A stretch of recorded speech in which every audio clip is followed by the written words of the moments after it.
Hello and welcome back to my channel. Well, I'm standing before you a little bit stunned and a bit surprised today, and a little bit mixed up in my head. And the title of this video will probably be something like "What's in my head?" Because sometimes things happen in my life and everything seems to revolve around and inside my head.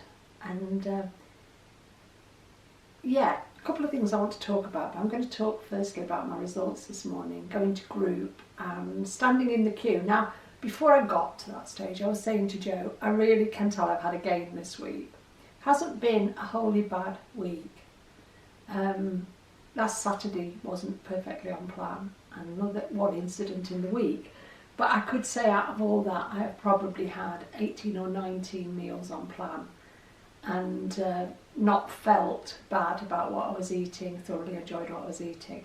But once a week I put on what I call my weighing in gear, which is a pair of Marks and Spencer's like leisure trousers and a white t-shirt.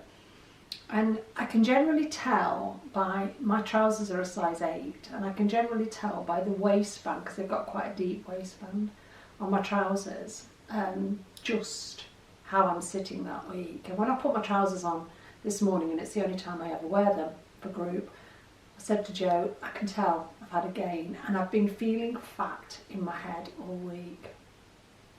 And I know that's not a good place for me to be, because it sends me crazy.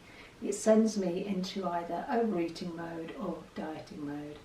And I don't know where it comes from, and it hasn't been a bad week. I haven't had a hard week, haven't had a couple of things happen in the week that weren't ideal, but nothing extraordinary. So I get to group, I stand in the queue, I get on the scales, and I have gained, open ears and get ready for this, because even I can't believe this one, 4 pounds. Now, the lady who weighed me, and Joe was standing there, weren't you? Immediately said, "That's not like you. You don't usually do that. What have you done different this week?" What have you done different this week? Oh, it's down to your body. Our bodies can't always lose weight. And you know what? I am one of the people on this planet with the least patience. I am not a tolerant person. I can be quite short, can't I, Joe? I'm not a patient person, am I, generally? No. He's laughing because he lives with me. It was another one of those occasions where the lady on our scales is lovely. And she really is. She's a lovely person. And it wasn't the same lady that I was whining about the other week. But I don't need to hear that. I can judge myself harshly enough. I don't need somebody else to do it for me. And I don't need somebody to make bloody excuses for me. And I think that's what got me. It's your body. You can't always expect your body to lose weight. I wanted to say to her, and I should have done, "Excuse me, love, but my body and my mind are the same thing. They're me. This is me. This is not a separate entity that I can blame for what has happened to it. I want to stand there and take responsibility for myself. I don't want somebody making excuses for me. I've had 50 years of making excuses for myself. I'm standing here today and I'm saying I accept a 4 pound gain. I don't think I deserved a 4 pound gain. If I'm honest, when I went, I was expecting to hit 9 stone today. And I knew that that was probably the jolt I needed to make me kick my own arse. I know Susan will kick it for me if I ask her to, and bless her, she's great support to me. But I can kick my own arse, I can get my own self back into gear, I can get back on this plan 100%, and I can do this. What I do not need is for somebody else to start making excuses for me. So that was the result, a £4 gain, and I'm still shell-shocked. I am shell-shocked. £1, yeah, I'd have took £1 and thought I deserved that. £4? I have never gained £4 in the 3 years I've been doing this plan. So I go over to where I usually sit, and there's a nice lady I sit beside, and I sat down and she went, "How are you?" And she could obviously tell by the look on my face, because Joe, you were leaving at that point, weren't you? I said, "Mo, I'm booked off." She was laughing because she's an elderly lady But I am what I am. If you don't like the language I use, don't watch me. And that's how I felt. And I'm not going to sit there and say, I feel $1 million. So, why? What's the matter? I said, I've gained £4. How? I've never gained £4 in the 3 years I've been doing this. But I don't want to make excuses because it's obviously a reality. And she started laughing. And I said, what are you laughing at? She went, well, you've outdone me because I only gained 3. And I looked at her and I went, how have you done that? She went, I don't know. Okay, there's something in the air. Whatever it is, it weighs heavy. And I'm laughing now because I just had a really big hug from a lovely man in group who also gained £4 this week. And like he said, I don't get it. I deserved 1. And I went, that's exactly what I said to Maureen. I deserved £1. I didn't deserve 4. So he gave me a big hug. We decided we'll start again tomorrow or whenever. We just had a food taster at group and I hate those. I'm a Mardy bum. I don't quite see the point of them really. We all sit there at breakfast time stuffing our faces with Slimming World desserts. That's not the way I should be eating. I did have a piece of a cheesecake that one of the lovely members who I'm very friendly with had made. And do you know why I had it? Because I didn't want to offend her. I don't even bloody like Black Forest cheesecake, but I ate it because I didn't want to offend the lady. This is where I know I am not myself and the way I'm working this plan the way I should be working it. Because when I was seriously on it like a carb on it, supersonic in fact, I would have refused that. I wouldn't have cared who was offended. How can you offend somebody by not eating a piece of cheesecake? That's in my head, that's me being stupid. I don't like Black Forest cheesecake. I just sat in group and ate a piece of Black Forest cheesecake that was 4.5 sins, so not to offend somebody. And then I followed it with a Tunnock tea cake because I didn't like the taste of the cheesecake and I wanted to get it out of my mouth. So 9.5 sins I wasted this morning. I ate 2 things at Taster. And how many of us do that? We sit there and we eat all those things so not to offend other people. And then we walk away from group and we've probably just had 12, 15, 17 sins. And then we'll go home and start our day. So I know that I am not 100% properly doing this plan and I need to stop it.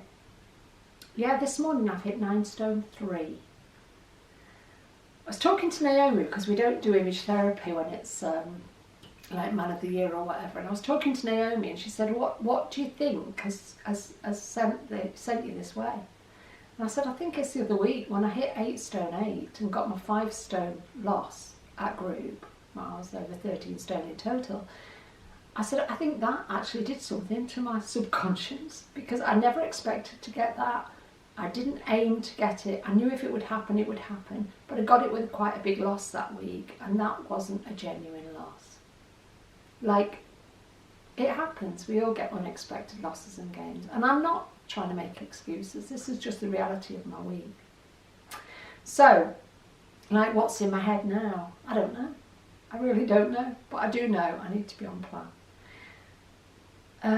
Am I cross with myself? Am I upset with myself? I'm not any of those things. But what I'm trying to remind myself, and I think what's been pretty relevant, and Joe and I were actually talking about it before we went to group this morning, or on the way to group, is my attitude to food. Because I'm starting to say things like, this is good food, this is bad food. I fancy something naughty. I fancy a treat. When I look at it, when I analyse those things, to me, bad food is cake, chocolate, desserts, all the things I actually shouldn't be stuffing my face with if I want to stay slim. Naughty food, when I say naughty food, again, I'm relating to cake, chocolates, desserts. But then, when I say a treat, I fancy a treat, which would imply a good thing, cake, chocolate, desserts. I need to straighten my head out and sort out what is important to me.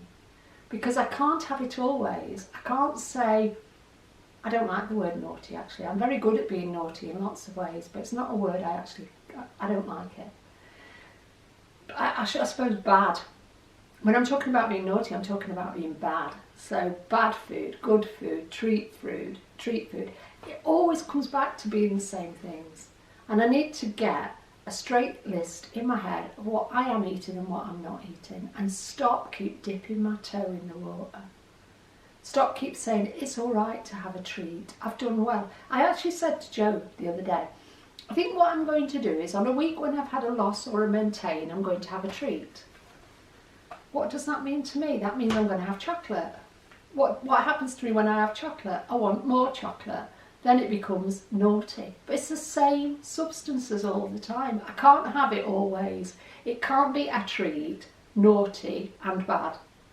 Because I'm just confusing my own mind. So I'm going to sit down probably tomorrow morning when I'm on my own, and I'm going to formulate a list of foods that are off my radar. And for 2 weeks, because the lady I sat with today at group is she's going to North Walsham in Norfolk for 2 weeks. I think I know somebody who lives there. Yeah, when she's back in 2 weeks, I made her a pledge. I've had chocolate this morning because I had a Tummock tea cake.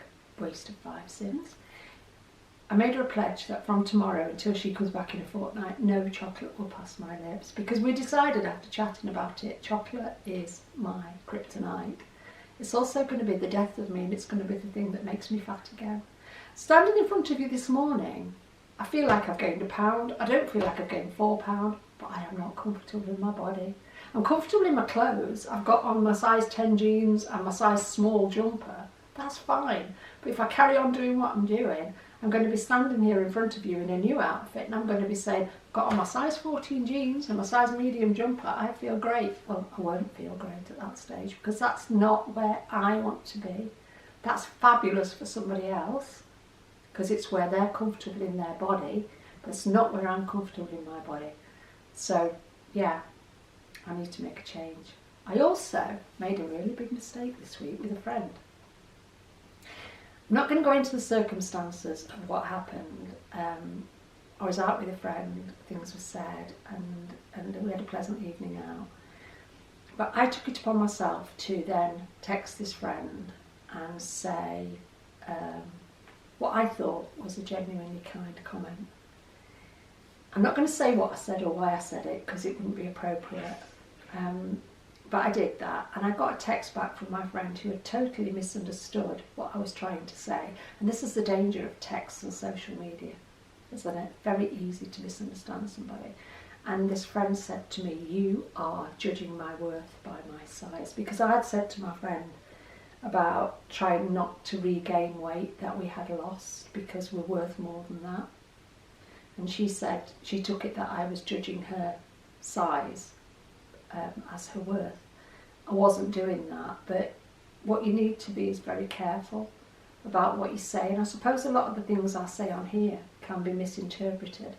I mean, I like to put up the disclaimer that I'm only ever talking about me. I've noticed that most weeks I get several dislikes.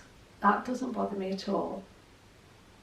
Would like to know what you dislike, not because I'm going to change it, because you won't ever change me. I'd like to know what you dislike, because I'd like to hear your opinion or your version of what you would do in that situation. Because if I stand in front of you here as a blind person working this plan with, 13 stones worth of success, and I talk about my week and somebody clicks a dislike, it means bugger all. What I said to Joe, and we were laughing about this in the week, is, oh, give me as many dislikes as you like, you're giving me a view, it goes on my viewing numbers.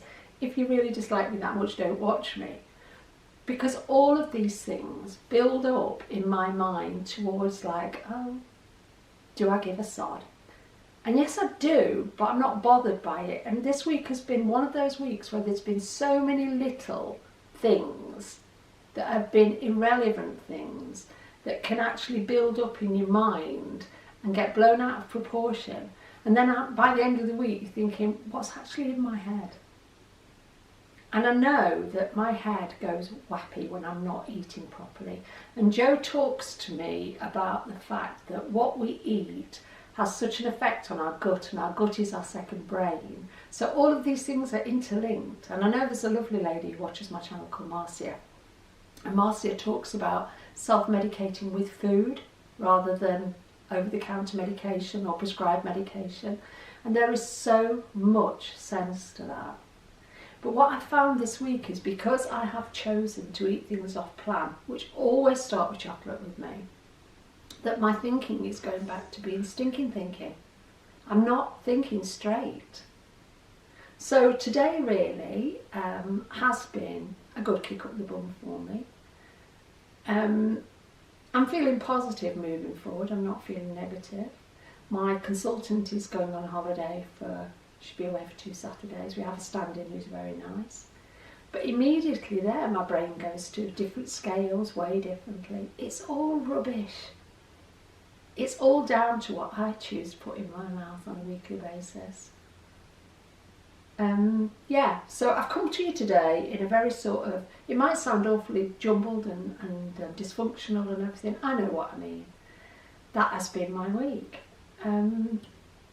So I think the lessons I've learned out of this is, Jane, you need to take a reality check and stop telling yourself that food is either good, bad, a treat or naughty, because it's only food. And if I'm starting to give it labels, I'm starting to give it power, and I need to stop that. So that's lesson number 1.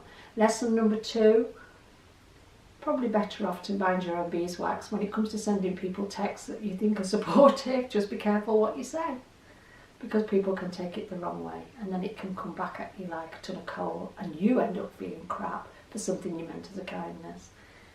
I don't think I judge people's worth by their size. You might see that differently. I don't think I do. At the end of the day, I'm not interested in anybody's weight except my own. I can't affect or change anybody's weight except my own. So lesson number 2. And lesson number 3 is, stinking thinking is what made me fat in the first place, because it convinced me that it was okay to live on pork pie and chocolate. Convinced me that was healthy, and I was making myself very ill, and I was very, very, very depressed. And if nothing else, the one thing I will guard against is actually going back to any form of depression. I don't need that in my life. So it's been a strange week, it's been a weight gain week, but it's been a good learning curve for me. And I don't regret any of it. So all I've got is today, and what we have going forward. I intend to work this plan. We'll see where that gets me next week, but what I need to be really aware of is not going into diet mode, because the most powerful thing going through my head at the moment is the less you eat, the more weight you lose. And yet, if we read the principles of Slimming World, we know that's not true. We need to eat food to lose weight.